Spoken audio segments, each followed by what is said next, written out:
Good evening. I was feeling a little inspired, so here's a video about what I consider to be one of the best steam locomotives ever built. This is the story of the 8Fs. It's a shame they don't have a catchier name. The 8Fs were a heavy freight engine initially designed for the London, Midland and Scottish Railway. Heavy freight was the backbone of the British railway network, and the London, Midland and Scottish, or LMS, needed something to meet the demand. The 8Fs did that, and so much more. The LMS came into existence on the 1st of January 1923 as part of the government-mandated grouping of Britain's railways. It inherited many freight locomotives from its constituents, but by the 1930s these were proving inadequate. A typical heavy freight engine was an 080 like this one acquired from the London and North Western Railway. Not only had the LMS inherited its constituents' locomotives, but also many of their attitudes and beliefs. One of the most influential companies it had taken over was the Midland Railway, who had a small engine policy. That is to say, they preferred to build small engines, and if you needed more power, you just coupled another engine on. But that had several obvious drawbacks. You had to pay more crew. You had more parts to maintain. Speed and distance were limited. Meanwhile, the LMS was a network that stretched for hundreds of miles, from Dorset up to the Scottish Highlands. Engines that would run out of breath halfway over the Pennines were just not good enough. Even exceptions, such as Henry Fowler's Garratt, were hamstrung by this rule, because they had to use parts designed for those small engines, which made them highly inefficient. A total rethink was in order. A new chief mechanical engineer was appointed in 1932, and his name was William A. Stanier.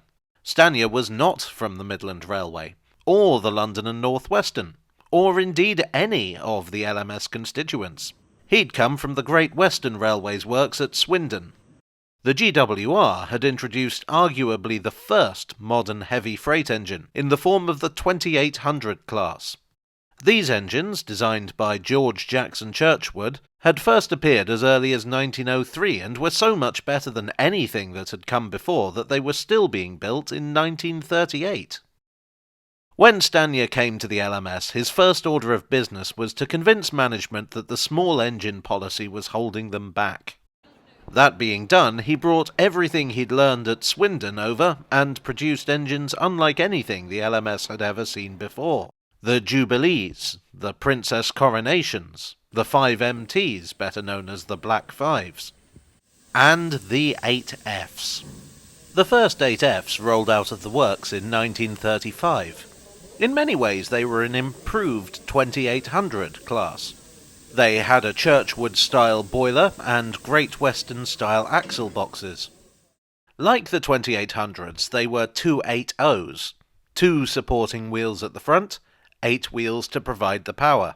They also drew heavily on the Royal Scots, a successful express locomotive designed under Henry Fowler.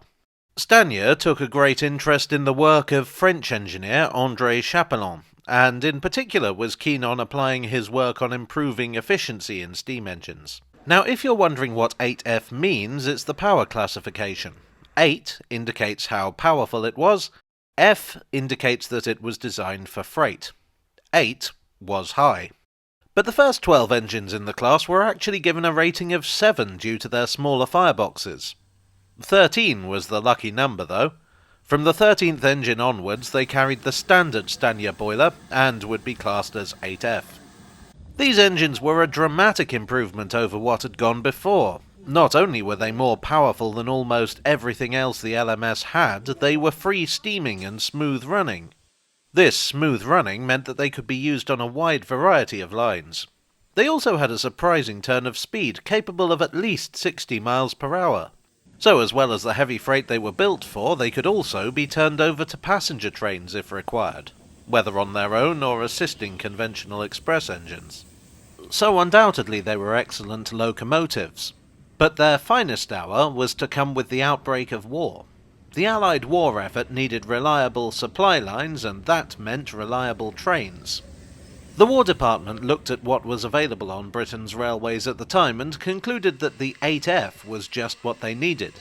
a go-anywhere, do-anything engine, economical to run and easy on maintenance.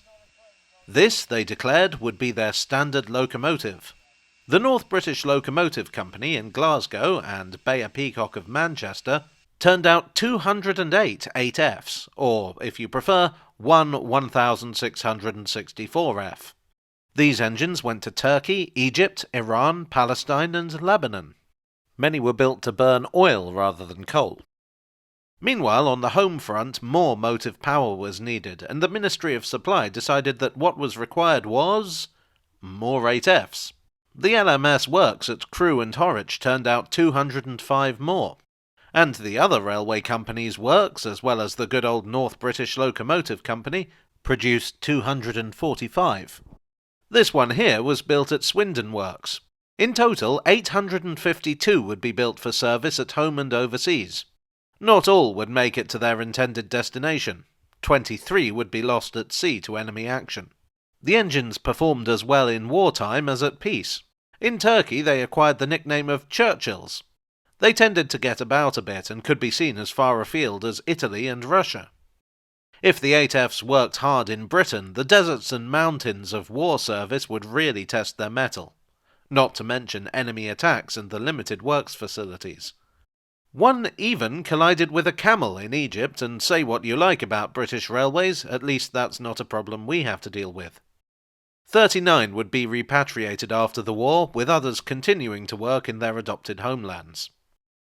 In 1943, though, a replacement would arrive, in theory at least. Robert Riddles, who had been Stanya's assistant, was commissioned by the War Department to devise an engine that was like the 8F, but cheaper. The result was the War Department 280, of which, more in a bit. The LMS was nationalised in 1948, becoming the London Midland region of the new British Railways organisation. BR would produce steam locomotives of their own, but seemingly nothing would outdo the 8Fs. During the 50s and 60s, steam engines would gradually be replaced by diesels and electric trains. Most steam engines were demoted to less glamorous duties or simply hustled off to the scrapyard. But the 8Fs were still kept hard at work on the same heavy freight trains they'd been built for. They were still capable of surprises. Two found themselves on no less a duty than the Royal Train in 1955. Obviously, the image on screen does not depict that.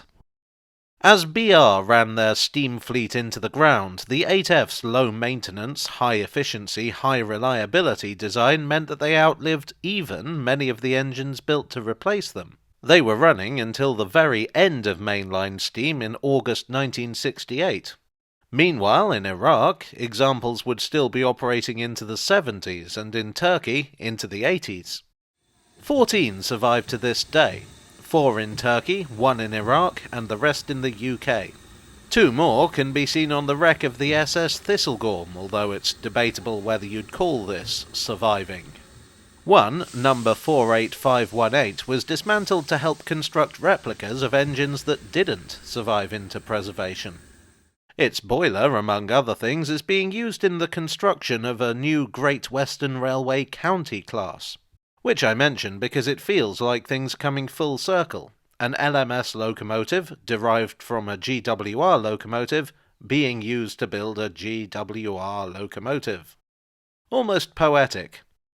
So I think the 8F's significance in themselves is hard to deny, but remember I mentioned that the War Department's 280s were based on them. Well, that in turn would lead to the larger War Department 210Os, which would then be used as the basis of the British Railways Standard Class 9F, which in a very literal sense was the ultimate development in British freight traction. The final BR locomotive built was a 9F named Evening Star. So the 8Fs are a key stage in locomotive evolution. What I think makes these some of the greatest engines ever built was not only that they could do the work they were designed for, but also exceed expectations.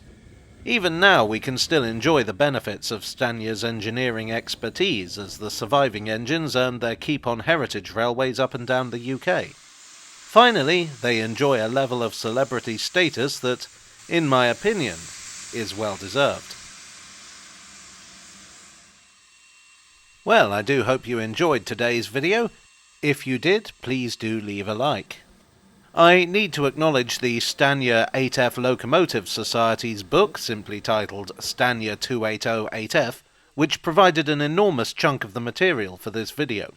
I should also thank my brother for providing some very helpful information during the writing process.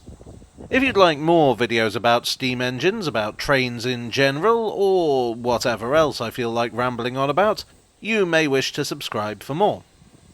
I would like to thank my donors on Ko-fi, on Patreon, and here on YouTube for your generous support. You are the larger firebox to my 7F. And I will see you all again very soon. Cheerio.